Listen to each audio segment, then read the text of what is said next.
চৰকাৰী টয়লেটৰ নিউ এটা আপডেট লৈ আহিছোঁ।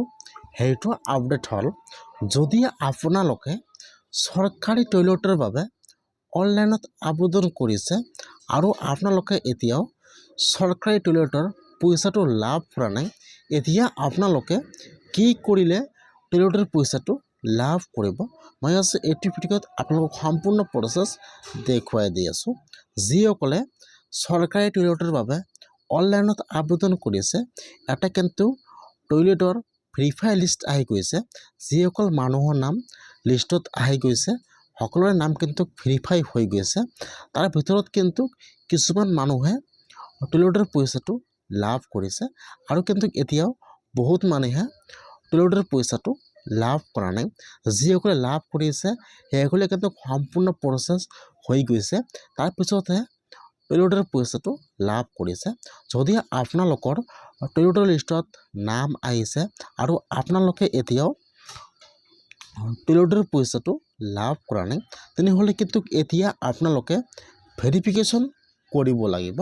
যদি আপোনালোকে ভেৰিফিকেশ্যন নকৰে, তেনেহ'লে কিন্তু আপোনালোকে টয়লেটৰ পইচাটো লাভ নকৰিব। এতিয়া আপোনালোকে কেনেকৈ ভেৰিফিকেশ্যন কৰিব সম্পূৰ্ণ প্ৰচেছ দেখুৱাই দি আছোঁ। যিসকলে টয়লেটৰ কাৰণে অনলাইনত এপ্লাই কৰিছিল, সেইসকলে কিন্তু ফাৰ্ষ্ট লিষ্টটো চাব লাগিব যে আপোনালোকৰ লিষ্টত নামটো আহিছে নে অহা নাই। এতিয়া আপোনালোকে লিষ্টটো কেনেকৈ চাব দেখুৱাই দি আছোঁ। আপোনালোকে ফাৰ্ষ্ট এইটো অপশ্যনত আহি যাব, অলপমান তলত আহি যাব, ইয়াত চাব দিয়া আছে নো ইয়ৰ স্বচ্ছ ভাৰত ডাটা। আপোনালোকে ইয়াত ক্লিক কৰি ফাৰ্ষ্ট লিষ্টটো চেক কৰি ল'ব যে আপোনালোকৰ লিষ্টত নামটো আহিছে নে অহা নাই। যদি আপোনালোকৰ ভেৰিফাই লিষ্টত নাম আহিছে, তাৰপিছতে আপোনালোকে এতিয়াও শৌচালয়ৰ পইচাটো লাভ কৰা নাই, তেনেহ'লে কিন্তু এতিয়া আপোনালোকে ভেৰিফিকেশ্যন কৰিব লাগিব। এতিয়া আপোনালোকে টয়লেটৰ কাৰণে কেনেকৈ ভেৰিফিকেশ্যন কৰিব চাই লওক। আৰু যদি আপোনালোকে মোৰ চেনেলত নিউ হয়, মোৰ চেনেলটো ছাবস্ক্ৰাইব কৰি ৰাখি দিব। মই কিন্তু আপোনাৰ সুবিধাৰ কাৰণে টয়লেটৰ ভেৰিফিকেশ্যন ফৰ্মটো ডিছক্ৰিপশ্যনত দি দিছোঁ।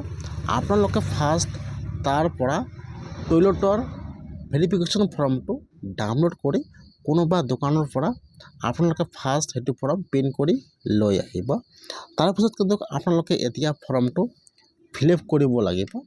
এতিয়া আপোনালোকে কেনেকৈ ফৰ্মটো ফিল আপ কৰিব আৰু ইয়াৰ লগত কি কি ডকুমেণ্ট দিব লাগিব সম্পূৰ্ণ প্ৰচেছ জানি লওক। এইটো হৈছে কিন্তু টয়লেটৰ ভেৰিফিকেশ্যন ফৰ্ম। আপোনালোকে ফাৰ্ষ্ট ফৰ্মটো প্ৰিণ্ট কৰি লৈ আহিব। তাৰপিছত এতিয়া আপোনালোকে ফৰ্মটো ফিল আপ কৰিব লাগিব। কেনেকৈ ফিল আপ কৰিব জানি লওক। ইয়াত চাব দিয়া আছে eligible household checklist and verifying. আপোনালোকে ফাৰ্ষ্ট কিন্তু লিষ্টটো চাব লাগিব যে আপোনালোকৰ লিষ্টত নামটো আহিছে নে অহা নাই। যদি আপোনাৰ লিষ্টত নাম আহিছে, তাৰপিছতে আপোনালোকে সেইটো ফৰ্ম জমা দিব লাগিব। এতিয়া আপোনালোকে ফৰ্মটো কেনেকৈ ফিল আপ কৰিব জানি লওক। এক নম্বৰত চাব দিয়া ডিষ্ট্ৰিক্টৰ নাম। ফাৰ্ষ্ট ইয়াত আপোনাৰ ডিষ্ট্ৰিক্টৰ নামটো বহাই দিব। দুই নম্বৰত চাব দিয়া আছে ব্লকৰ নাম। তাৰপিছত ইয়াত আপোনাৰ ব্লকৰ নামটো বহাই দিব। তিনি নম্বৰত বহাই দিব আপোনাৰ জিপি নাম বা যিটো আপোনাৰ পঞ্চায়ত নাম আছে, ইয়াত আপোনাৰ পঞ্চায়ত নামটো বহাই দিব। চাৰি নম্বৰত চাব দিছে ভিলেজৰ নাম। তাৰপিছত যিটো আপোনাৰ গাঁৱৰ নাম আছে, ইয়াত ভিলেজৰ নামটো বহাই দিব। তাৰপিছত ইয়াত বহাই দিব আপোনাৰ অফিচৰ নামটো বহাই দিব। তাৰপিছত তলত চাব দিয়া আছে বেনিফিচিয়াৰীৰ নাম। ইয়াত আপোনাৰ ফুল নামটো বহাই দিব। তাৰপিছত আপোনাৰ গাৰ্জিয়ান নেমটো বহাই দিব। ফাদাৰ্ছ বা হাজবেণ্ড নামটো বহাই দিব। তাৰপিছত ইয়াত বহাই দিব আপোনাৰ এপ্লিকেশ্যন আই ডি। যেতিয়া আপোনালোকে এপ্লাই কৰিছিল, এপ্লাই কৰাৰ সময়ত যিটো আপোনাৰ এপ্লিকেশ্যন নম্বৰ ওলাইছিল, ইয়াত আপোনাৰ এপ্লিকেশ্যন আই ডি নম্বৰটো বহাই দিব। তাৰপিছত যিটো আপোনাৰ জেণ্ডাৰ হয় মেল ফিমেল, ইয়াত আপোনাৰ জেণ্ডাৰটো বহাই দিব। তাৰপিছত ইয়াত আপোনাৰ যিকোনো এটা মোবাইল নম্বৰ বহাই দিব। আৰু এই ফলত এতিয়া আপোনালোকে ফৰ্মটো যিমান তাৰিখে জমা দিব, ইয়াত ডেটটো বহাই দিব। ইয়াত চাব এক নম্বৰত দিয়া আছে BPL হাউচ হোল্ড। এইফালত চাব ইয়াত দিয়া আছে, এতিয়া আপোনালোকে ইয়াত ইয়েছত টিক মাৰ্ক দিব। এতিয়া কিন্তু আপোনালোকৰ ফৰ্মটো সম্পূৰ্ণ ফিল আপ হৈ গ'ল। এতিয়া আপোনালোকে ইয়াত আৰু একো ফিল আপ কৰিব নালাগে। ইয়াত খালি আপোনালোকে BPL হাউচ হোল্ডত টিক মাৰ্ক দিব। আপোনালোকে ইয়াত আৰু একো কৰিব নালাগে। এতিয়া আপোনাৰ ফৰ্মটো সম্পূৰ্ণ ফিল আপ হৈ গ'ল। এতিয়া ইয়াৰ লগত কি ডকুমেণ্ট দিব লাগিব সেইটো জানি লওক। যেতিয়া আপোনালোকে এপ্লিকেশ্যন কৰিছিল, যিটো আপোনাৰ এপ্লিকেশ্যন ৰিচিপ্টটো ওলাইছিল, আপোনালোকে ইয়াত সেইটো ৰিচিপ্ট জেৰক্স কৰি দি দিব।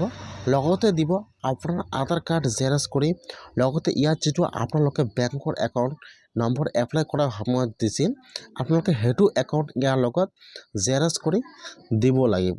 আৰু লগতে দিব লাগিব আপোনাৰ ৰেচন কাৰ্ড, আৰু লগতে এইটো ফৰ্ম ফিল আপ কৰি সকলো ডকুমেণ্ট জেৰক্স কৰি লৈ যিটো আপোনাৰ পঞ্চায়ত আছে তাত যাই কিন্তু সেইটো ফৰ্ম জমা দিব লাগিব। যদি আপোনালোকৰ টয়লেটৰ লিষ্টত নাম আহিছে আৰু আপোনালোকে এতিয়াও টয়লেটৰ পইচাটো লাভ কৰা নাই, তেনেহ'লে কিন্তু আপোনালোকে এতিয়া সেইটো ফৰ্ম ফিল আপ কৰি জমা দিব লাগিব। তেতিয়াহে কিন্তু আপোনাৰ নামটো ভেৰিফিকেশ্যন হ'ব। তাৰপিছতহে আপোনালোকে টয়লেটৰ ফাৰ্ষ্ট কিস্তিটো লাভ কৰিব। যিসকলে এতিয়াও টয়লেটৰ পইচাটো লাভ কৰা নাই, সেইসকলে আজি এনেকুৱাকৈ ভেৰিফিকেশ্যন কৰি লওক।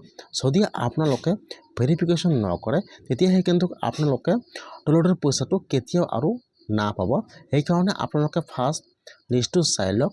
যদি আপোনালোকৰ লিষ্টত নাম আহিছে, তেনেহ'লে আপোনালোকে এনেকুৱাকৈ টয়লেটৰ কাৰণে ভেৰিফিকেশ্যন কৰক, নহ'লে কিন্তু আপোনালোকে আৰু কেতিয়াও পইচাবিলাক লাভ নকৰিব।